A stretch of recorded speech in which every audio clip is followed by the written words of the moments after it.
함께 나눌 말씀은 사무엘상 8장 4절로 9절 말씀 함께 나누도록 하겠습니다.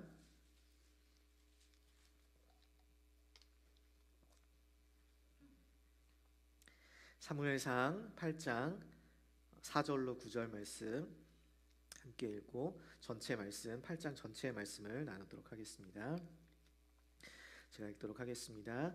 이스라엘 모든 장로가 모여 라마에 있는 사무엘에게 나아가서 그에게 이르되 보소서, 당신은 늙고 당신의 아들들은 당신의 행위를 따르지 아니하니 모든 나라와 같이 우리에게 왕을 세워 우리를 다스리게 하소서 한지라. 우리에게 왕을 주어 우리를 다스리게 하라 했을 때에 사무엘이 그것을 기뻐하지 아니하여 여호와께 기도하매 여호와께서 사무엘에게 이르시되 백성이 내게 한 말을 다 들으라. 이는 그들이 너를 버림이 아니요 나를 버려 자기들의 왕이 되지 못하게 함이니라. 내가 그들을 애굽에서 인도하여 낸 날부터 오늘까지 그들이 모든 행사로 나를 버리고 다른 신들을 섬김같이 내게도 그리하는도다. 9절 같이 읽습니다. 그러므로 그들의 말을 듣되 너는 그들에게 엄히 경고하고 그들을 다스릴 왕의 제도를 가르치라. 아멘. 사무엘상 또 사무엘하, 이 사무엘서 전체의 이 말씀은 사무엘과 사울 그리고 다윗이라는 이 세 인물을 중심으로 쓰여져 있는데, 우리가 지금까지 나눈 사무엘상 1장부터 7장까지의 말씀은 사무엘을 중심으로 한 이야기였습니다. 우리 1장에서는 엘가나라는 한 사람이 있는데 아내가 분인나와 한나라는 두 아내가 있었고, 하나님께서는 한나를 임신하지 못하게 하셔서 태를 열지 않으셔서 한나가 마음이 괴로워하게 됩니다. 그래서 한나는 하나님께 기도하였고 하나님께서는 그를 생각하셔서 한나를 생각하셔서 그의 태를 여시고 아들 사무엘을 허락하십니다. 그의 뜻, 이름의 뜻이 무엇이었어요? 여호와께서 들으시다라는 뜻이었습니다. 이 장에서는 그 유명한 한나의 기도가 나오고 또 이 엘리 제사장의 두 아들이 있었는데 홈니와 비느하스였죠.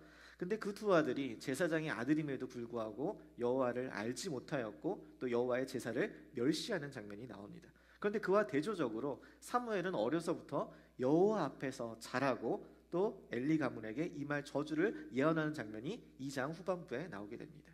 그리고 3장에서는 여호와께서 사무엘을 부르시고 또 그의 말씀대로 그대로 엘리 제사장에게, 자신을 키워준 엘리 제사장에게 그의 말씀을 그대로 전하는 것들을 보면서 하나님께서 사무엘과 함께 하셨고 그의 말이 하나도 떨어지지 않게 하셨으며 또 그를 통하여서 이스라엘 온 백성들이 사무엘은 하나님께서 세우신 선지자구나라는 것들을 다 알게 되었습니다.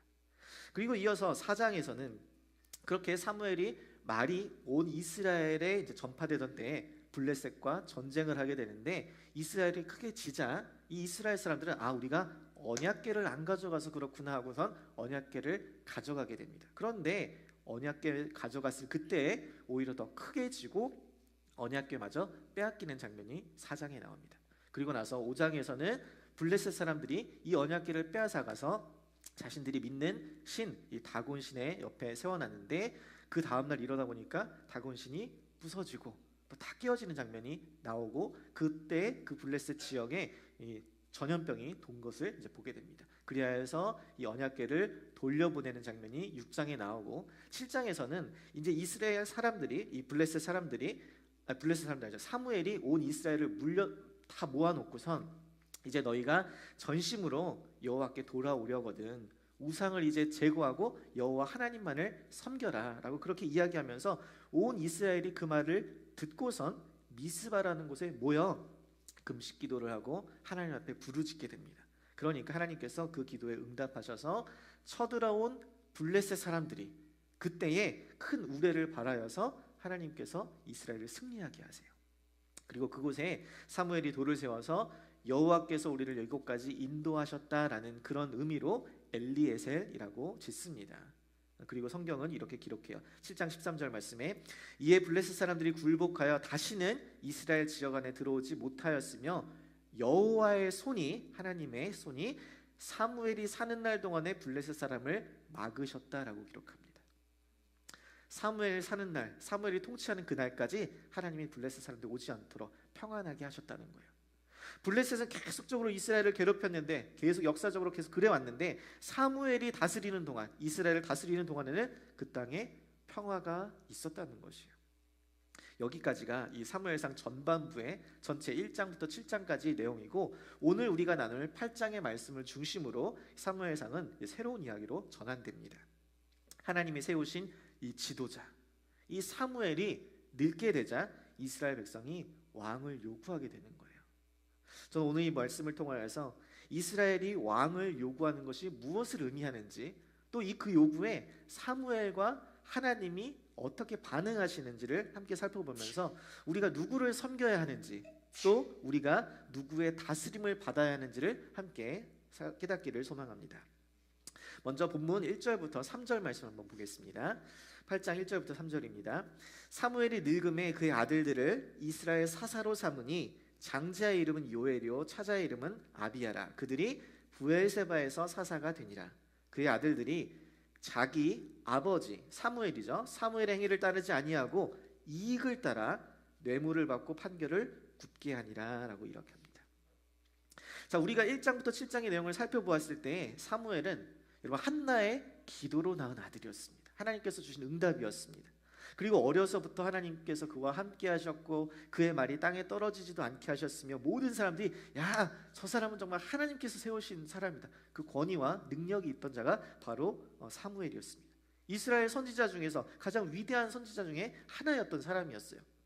그는 미스바의 회개운동을 이끌었고 그의 생전에 블레셋 사람들이 쳐들어오지 않도록 하였으며 이스라엘의 평화를 가져온 인물이었으니까 얼마나 위대한 인물이었을까요?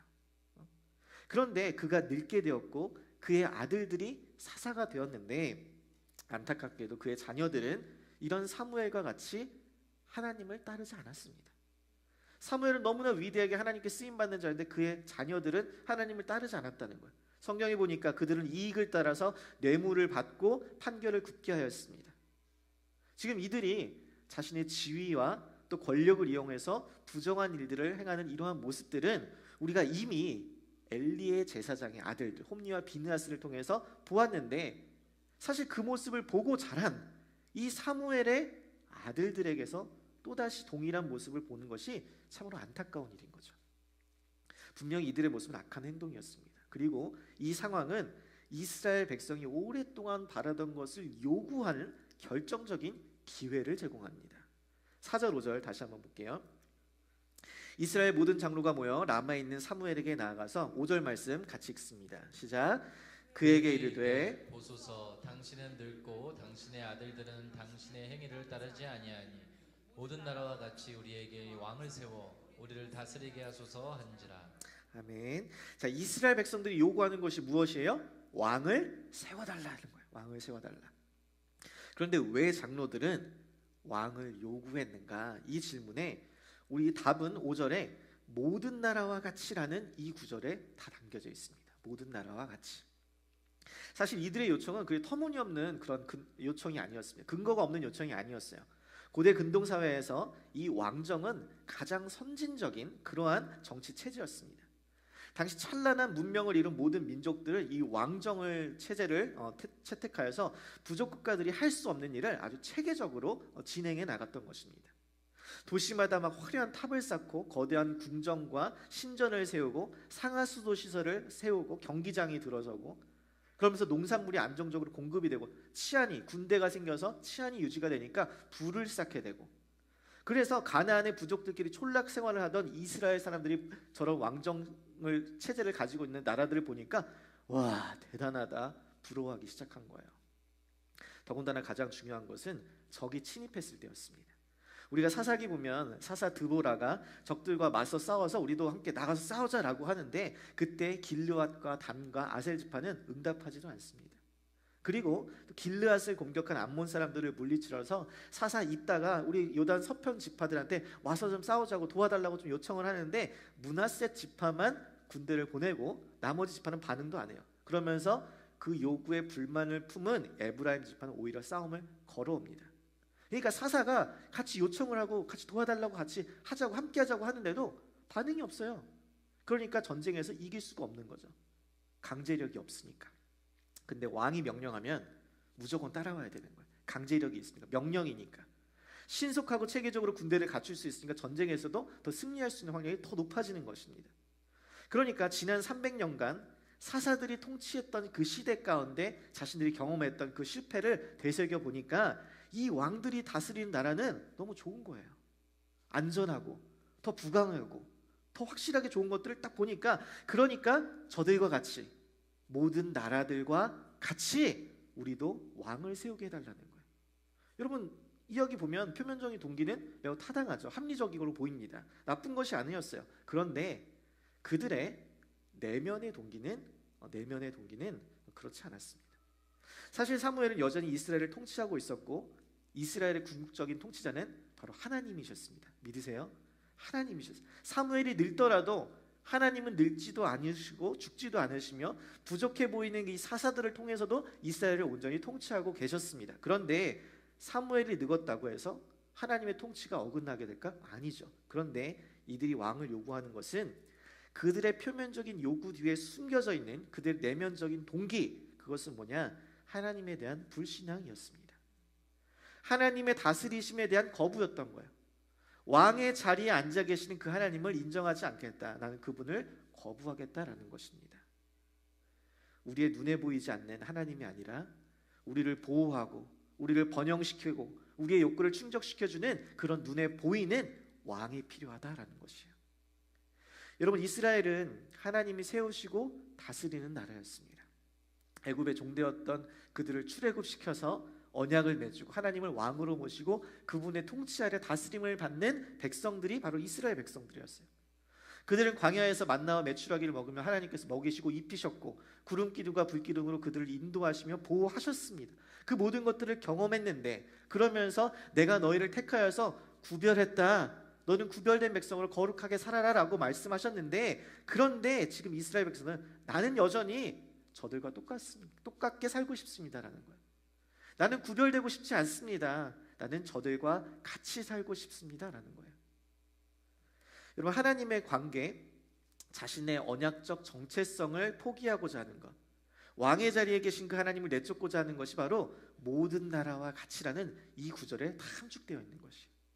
이것이 바로 이스라엘이 왕을 요구하는 내면적인 동기였습니다. 자, 여러분께 질문해 볼게요. 여러분은 어떠신가요? 여러분도 이러한 모습이 있지 않으세요? 사무엘에게 나아와 왕을 요구하는 이스라엘 장로들처럼 눈에 보이지 않는 하나님보다 눈에 보이는 무언가를 더 의존하고 또 바라보고 추구하고 있지는 않냐는 거예요. 왕이신 하나님을 두고 다른 왕을 찾아 우상으로 숭배하고 있지 않냐는 거예요. 이것은 단지 고대 이스라엘의 문제가 아니라 오늘날 우리의 문제입니다. 겉으로는 하나님을 믿는다고 하면서 속으로는 내가 모아둔 돈, 직장, 사람들과의 관계를 의지하는 것, 하나님을 따른다고 하면서 내가 필요한 것들은 다 준비하고 내가 통제하려고 하는 것, 모든 것이 잘 갖춰져 있을 때는 하나님을 신뢰한다고 쉽게 우리는 말합니다. 나 하나님 믿는다고. 직장이 안정적일 때, 결혼 생활이 아주 행복할 때, 만족스러울 때, 사랑하는 사람들이 다 건강할 때, 우리는 그 중에서 하나라도 부족하면 그때야 우리는 불안과 초조와 불만족을 느낍니다. 이스라엘은 하나님을 온전히 의지하는 것이 아니라 자신이 직접 통제할 수 있는 그러한 왕을 필요로 했던 거예요. 그러면서 여전히 우리를 다른 사람들과 같이 나는 저들과 똑같이 살고 싶다, 나는 하나님이 필요하지 않다, 하나님을 거부하는 그것이 바로 모든 나라와 같이라는 거예요. 자, 그런 우리를 하나님, 이스라엘 백성을, 또한 우리를 어떻게 다루실까요? 자, 6절부터 9절 말씀 한번 다시 볼게요. 우리에게 왕을 주어 우리를 다스리게 하라 했을 때에 사무엘이 그것을 기뻐하지 아니하여 여호와께 기도하매 여호와께서 사무엘에게 이르시되 백성이 너에게 한 말을 다 들으라. 이는 그들이 너를 사무엘을 버림이 아니요 나 하나님을 버려서 자기들의 왕이 되지 못하게 함이니라. 내가 그들을 애굽에서 인도하여 낸 날부터 오늘까지, 출애굽했다부터 지금 여기까지 가나안 땅에 이르는 그 모든 순간에서까지 그들이 모든 행사로 나를 버리고 다른 신들을 섬긴같이 내게도, 너 사무엘에게도 그러하는 거다. 그러므로 그들의 말을 듣되 너는 그들에게 엄히 경고하고 그들을 다스릴 왕의 제도를 가르치라라고 이야기하세요. 저는 오늘 본문의 말씀에서 이 구절에서 제가 목회자라서 더 그렇게 느껴지는지 모르겠지만 이 왕을 요구하는 이 이스라엘 요청에 사무엘의 반응이 참 인상 깊은 거예요. 그리고 이 사무엘을 대하시는 하나님의 반응도 참 특별하게 여겨졌습니다. 자, 보세요. 이스라엘 장로들이 사무엘에게 찾아와서 하는 말, 첫째, 당신이 늙었습니다. 이스라엘의 선지자로서 그들을 가르치고 또 함께했던 사람들인데, 그런 장로들인데, 이제 자신에게 찾아와서 당신 이제 늙었잖아요. 당신 이제 아무것도 못하잖아요. 당신을 대신할 사람이 필요해요 라고 말하는 거예요. 흰머리 나고 머리 빠지고 늙은 것도 속상한데 대놓고 찾아와 갖고 당신 늙었다고 하니까, 지금 버젓이 살아있는데 죽은 사람 취급하니까, 여러분 인간적으로 사무엘이 얼마나 속상했을까요? 마음이 무너지지 않을까요? 정말 속상해서 속상하다, 순화해서 속상했다고 하는 거지 정말 얼마나 우라통이 터졌을까요? 이스라엘 장로들이 그런데 사무엘에게 찾아와서 하는 두 번째 말, 당신의 아들들이 당신의 행위를 따르지 않습니다. 당신의 아들 잘못 키웠다 이거예요. 이렇게 사무엘에게 모욕적인 말을 하고 이제는 그의 앞에서 대놓고 당신은 이제 더 이상 필요 없다, 당신을 대체할 왕을 달라고 이렇게 거부하는 모습은 분명히 사무엘에게 너무나 큰 충격으로 다가왔을 것입니다. 사무엘은 백성들이 자기를 버렸다고 생각했을 것이에요. 지금까지 백성들에게 얼마나 많은 사랑과 정성을 쏟았을까요? 사무엘은 해마다 그 핵심 이스라엘 지역을 순회하면서 돌아다니면서 사람들의 고충을 듣고 또 위로하고 격려하며 사랑을 베풀었을 것입니다. 목자의 마음으로, 아버지의 마음으로 그들에게 목회했을 거 아니에요. 그런데 이제 당신 필요 없다면서 왕을 요구하니까 사무엘이 받았을 충격과 배신감 또 모멸감은 상당했을 것입니다. 성경도 사무엘이 그것을 기뻐하지 아니하여라고 기록합니다. 당연히 그렇겠죠. 누구라도 그랬겠죠. 그런데 이어지는 사무엘 행동이 저희 시선을 사로잡는 거예요. 무엇을 했길래요? 사무엘이 그것을 기뻐하지 아니하였는데 그 다음에 뭐래요? 여호와께 기도하매라는 거예요. 여호와께 기도하매. 배신을 당하고 모욕을 당한 이런 상황에서 보통 사람들 같으면, 야, 내가 너를 어떻게 키웠는데 네가 나한테 그럴 수 있냐? 이게 당연한 반응일 수 있잖아요. 그들을 꾸짖고 오히려 막 저주를 퍼부었을 텐데, 그런데 여기서 사무엘은 뭐 한대요? 이 상황에서 하나님 앞에 기도하러 간대요. 장로들은 문제를 보고 사무엘을 찾아갔지만 사무엘은 하나님을 찾으러 갑니다. 어머니의 기도로 태어나고 양육되어서 이스라엘을 위한 중보기도의 사명을 감당해온 사무엘은 이 인생의 어려운 순간에, 고난의 순간에, 마음으로 감정적으로 무너지는 그 순간에 여호와 앞에 기도하러 간다는 거예요. 하나님께 무릎 꿇습니다. 그리고 사무엘은 자신의 감정을 사람에게 쏟아놓지 않고 하나님께 쏟아냅니다. 자신의 그 상황을 사람들에게 알리지 않고 하나님께 다 아뢰요.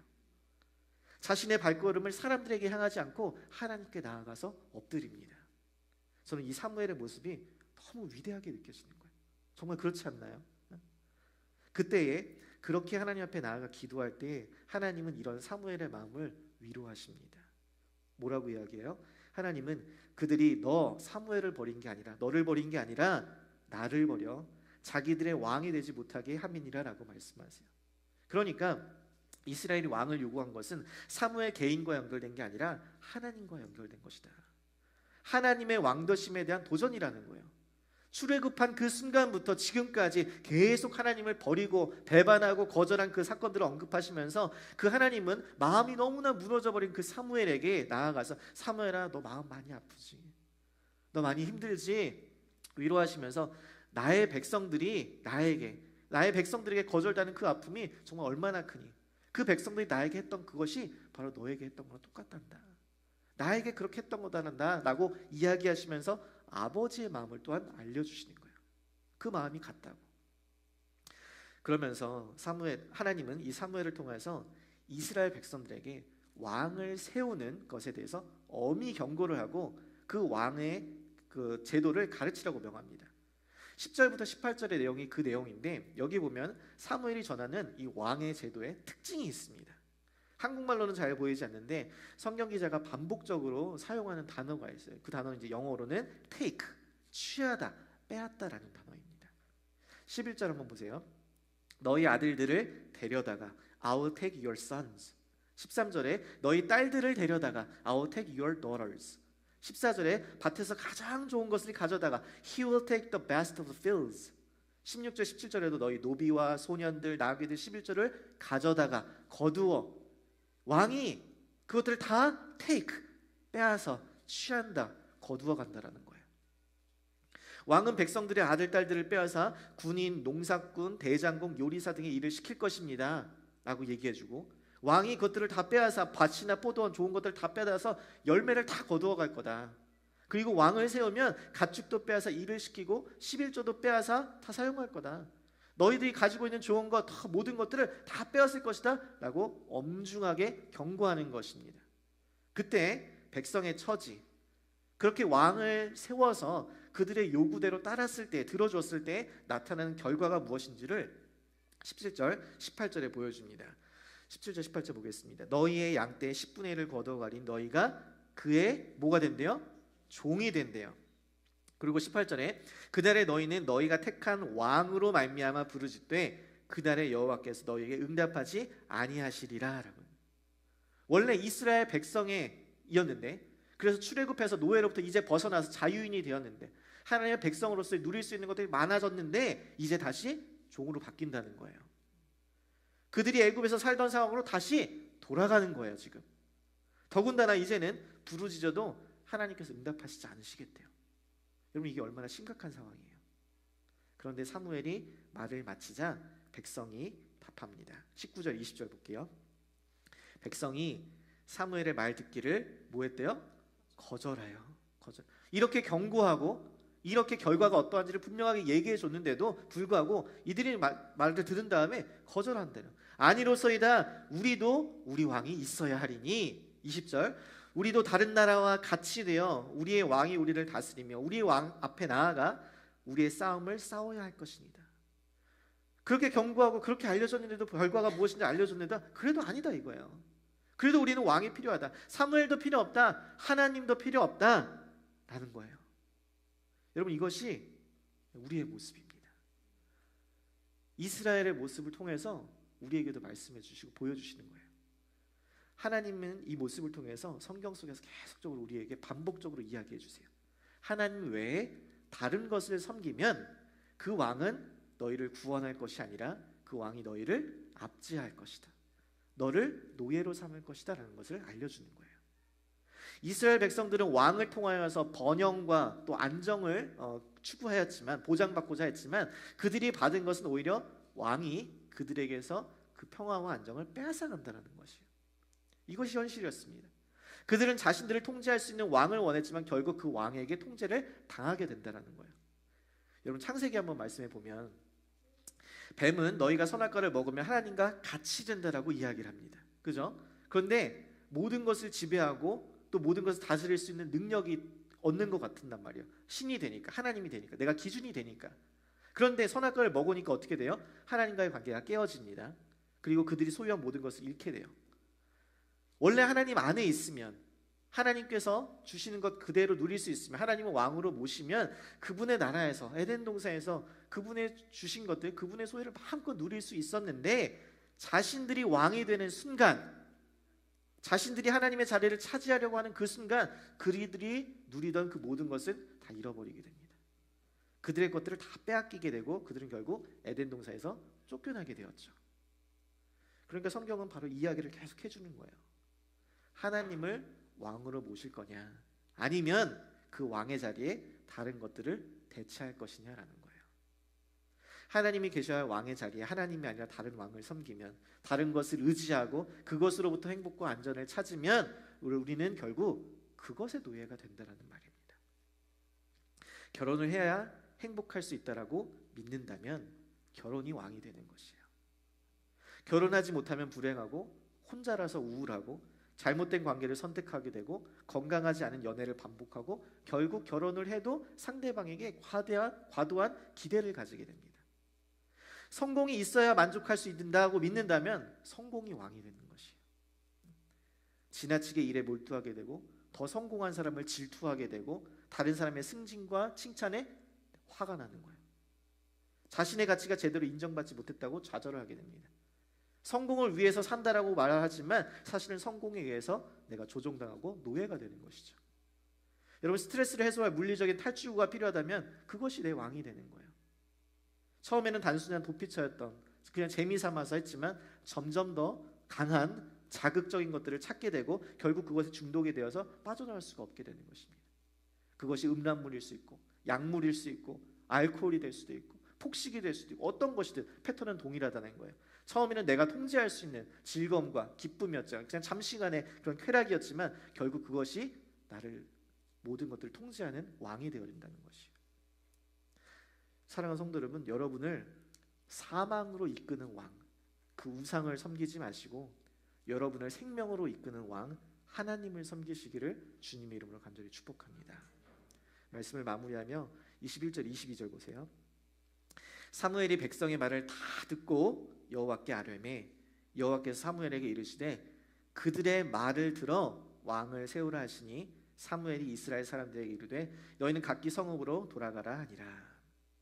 자, 여러분 이 구절에서 우리는 질문해 보아야 됩니다. 백성의 요구가 지금 자신을 거부하고 자신을 부인하고 배신하는 하나님 필요 없습니다라고 이것이 악한 행동인 걸 알면서도 지금 사무엘에게 백성이 너에게 요청한 것을 다 듣고 해주라는 것이에요. 그러니까 답답한 거예요. 잘못된 요구를 거절하고 왕을 안 세워주시면 되는데 왜 하나님은 이 백성들이 왕을 세워달라는 이 요구를 그냥 들어주시는 거예요. 저는 여기서 백성들로 하여금 스스로 깨달을 때까지 기다려주시고 참고 인내하시는 그 하나님을 만나게 됩니다. 그들이 자신들의 요구가 잘못되는 것을 스스로 깨닫기 때까지 여러분 그들은 돌이키지 않아요. 어떻게 알아요? 우리가 그렇잖아요. 우리가 하나님 앞에 온전하게 깨어질 때까지 나는 못합니다. 정말 나는 아무것도 아니었습니다. 하나님 내가 잘못했습니다. 항복할 때까지 여러분 우리는 하나님을 찾지 않아요. 깨닫는 순간 하나님 앞에 나아갑니다. 여러분 그들 돌이키지 않을 거예요. 하나님께 순종하지 않을 것입니다. 하나님께서는 그런 이스라엘 백성들을 억지로 끌어다가 그 자리에다 두시는 게 아니라 우리가 자원하는 마음으로 스스로 하나님 앞에 회개하고 돌이키고 항복을 할 때, 그 선언을 할 때까지 그분의 뜻에 온전하게 순종하게 될 때까지 인내하고 기다리신다는 거예요. 여러분 여러분의 삶을 돌이켜보면 정말 그렇지 않으세요? 정말 우리의 인생 가운데 하나님의 뜻이 아니라 내 생각대로 내 계획대로 막 했던 일들을 돌이켜보면 그 실패를 통해서 그 고난을 통해서 하나님 앞에 조금씩 더 나은 그리스도인들이 되어가는 우리의 모습을 발견하게 된다는 거예요. 그런 의미에서 고난을 당하는 것도 은혜다라고 고백을 하게 되기도 하고 그런 의미에서 우리가 하는 그 실패가 아님을 또 깨닫게 되기도 한다는 것이죠. 그렇다고 해서 죄에 대한 또는 실패에 대한 책임이 가벼워지는 것도 아니지만 또한 전지전능 하나님께서 왜 우리가 죄를 짓지 않게 막지 않으셨나라고 따지기도 하지만 그럼에도 불구하고 우리는 그 가운데서 하나님 앞에 다시 엎드려서 하나님 앞에 다시 나아오게 되는 거예요. 여러분 만약에 하나님께서 우리에게 그 모든 것들을 다 막으시고 우리 죄를 짓지 않게 하시고 또 그러신다면 여러분 우리는 자유의지가 없는 거예요. 기계처럼 그냥 따라가는 거예요. 그런데 우리에게 자유의지를 주셨고 그로 인하여서 우리가 인간다움을 가질 수 있는 것이고 그를 통하여서 내가 자원하는 마음으로 하나님을 찾고 예배하고 노래하고 나아갈 때에 하나님은 참된 기쁨과 영광을 받으신다는 사실이에요. 사랑하는 성도 여러분, 저와 여러분이 우리를 정말 불순종과 죄악과 또 우리의 교만과 배반함을 보시고도 끝까지 참고 인내하시는 그 하나님, 우리의 모든 연약함과 고난 또 실패와 또 잘못된 선택들마저도 다 합력하여서 선을 이루시는 그 하나님, 그 하나님을 통하여서 여러분 그 하나님만을 왕으로 모시고 섬기시게 되기를 간절히 소망합니다. 하나님은 우리를 끝까지 기다려주세요. 우리가 정말 하나님만이 나를 다스려 주옵소서. 주님만이 나를 통치하여 주옵소서. 내가 다른 왕을 섬기지 않고 내가 세상 것들, 흔들리는 것들, 사라지는 것들 따르지 않고 오직 하나님만, 그 약속만을 붙잡고 그분을 나의 왕으로, 나의 구원자로 모시고 내가 주님만을 따르기 원합니다. 그 고백이 우리의 마음 가운데 깊은 곳에서부터 항복이 터져나오고 그 마음 깊은 곳에서부터 자원하는 마음으로 주님 앞에 고백될 때까지 하나님께서 우리를 기다리시고 사랑하신다는 것, 여러분 그 사실 꼭 기억하시면서 오늘 이 시간 함께 찬양하며 주 앞에 나아가기를 간절히 소망합니다.